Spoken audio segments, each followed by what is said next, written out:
मोदी जी का इस प्रकार का स्टेटमेंट बहुत दुर्भाग्यपूर्ण है। जो आरोप हम लोग लगा रहे हैं का देश में क्या हो रहा है, देश किस दिशा में जाएगा किसी को नहीं मालूम, किस दिशा में जा रहा किसी को नहीं मालूम। आज हिंसा का माहौल, अशांति का माहौल, ऐसा माहौल बन गया देश के अंदर, अविश्वास का माहौल पैदा हो गया है, तनाव का माहौल है। ये आरोप तो हमारे हैं एनडीए गवर्नमेंट पर और बीजेपी पर, आरएसएस पर, और मोदी जी उल्टा ये कह रहे हैं कि हम लोग भड़का रहे हैं। जितनी विपक्षी पार्टी हैं, कांग्रेस के हमेशा आप लोगों को मालूम इतिहास क्या रहा है, जो गांधी जी के वक्त से आज़ादी की जंग में जो भूमिका अदा करी, दुनिया को मालूम है। उनका संदेश ही अहिंसा से शुरू होता है, सत्य पे शुरू होता है, और अहिंसा को लेकर तो आज तक हम लोग चलते हैं। 70 साल चले आ रहे हैं, और इंदिरा गांधी जी जान चली गई, राजीव गांधी शहीद हो गए, सरदार बहन सिंह जी शहीद हो गए, सरदार बहन सिंह जी, तो आज खालिस्तान नहीं बनने दिया।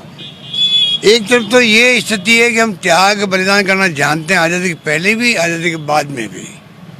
इसीलिए आज देश एक है, अखंड है, अनेकता में एकता वाला मुल्क है, भावनाओं के लिए चल रहे हैं। मजदूरों को भड़काने का हम लोग करेंगे। गलतियाँ आप लोगों ने करी है, जिसके कारण से नौबत ही आई कि अचानक लॉकडाउन हुआ, अचानक नोटबंदी हुई, लाइनें लगी बैंकों के सामने कितनी बड़ी बड़ी, उन लाइनों में कितने लोग मारे गए। किसी को अंदाज है, सर्वे करवाया भारत सरकार ने कि नोटबंदी के वक्त में भी कितने लोग मारे गए। नंबर एक, मजदूरों में चलना पड़ा पैदल, कितने लोग, कितने मजदूर रास्ते मर गए, कोई है उनके पास में आंकड़े? कितनी चिंताजनक बात है देश के लिए। आज देश में प्यार का, मोहब्बत का, भाईचारे का, शांति का, अहिंसा का माहौल होना चाहिए। चाहे आरएसएस बीजेपी क्यों नहीं हो, हम उनसे भी अपेक्षा करते हैं कि लड़ाई विचारधारा की लड़ाई है, हमारी कोई दुश्मनी, किसी निजी दुश्मनी नहीं है। ये भावना लेके हम लोग आज भी चलते हैं। उनके दिलो दिमाग में बात नहीं है, वो तो कांग्रेस दुश्मन मानते हैं, कांग्रेस नेस्ताबूद कर दो, ये उनकी भावना है। और फिर इस प्रकार की बात कहना, मैं समझ अनफॉर्चुनेट बात है। मोदी जी ने कहा है कि जिन्होंने इमरजेंसी देश पे लगाई थी, वो आज डेमोक्रेसी की बात कर रहे हैं, वो परिवारवाद की बात कर रहे हैं। आज तो अघोषित डेमोक्रेसी, आज अघोषित इमरजेंसी है। और क्या देश के अंदर आज अघोषित इमरजेंसी है। अडवाणी जी ने खुद ने हिंट दिया था, सरकार बनते ही दबाव पड़ा आरएसएस का उनके ऊपर, उनको चुप होना पड़ा। देश जानता है, और वो इमरजेंसी लगी, एक फैसला हुआ, दुनिया को मालूम है, और उसके बाद में सगा चली गई हमारी।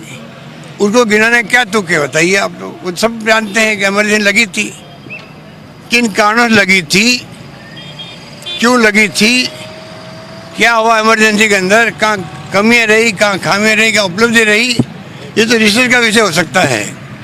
परंतु मोदी जी जैसे प्रधानमंत्री अगर ये बात कहें, इंडिया गेट पे कह दिया उन्होंने, डंके की चोट जो है हम एक्सपोर्ट करेंगे कमियों को 70 साल की।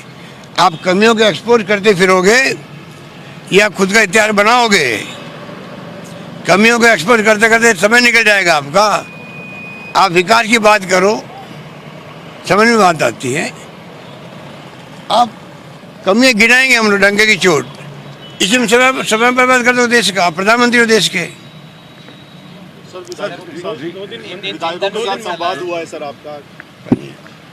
देखिए, बहुत ही अच्छा रहा, 2 दिन का संवाद अच्छा रहा।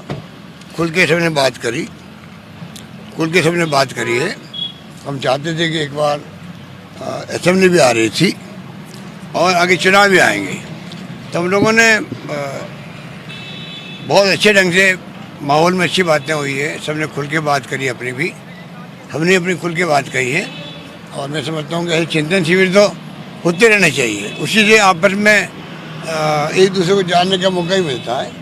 तो मैं बधाई देना चाहूँगा तमाम हमारे साथियों को, और अच्छे ढंग से सबने मिलकर के एकजुटता का संदेश दिया है राजस्थान में। और गुड गवर्नेंस कैसे हो उसमें भागीदारी कैसे विधायकों की हो, उस पर चर्चा खुल के हुई।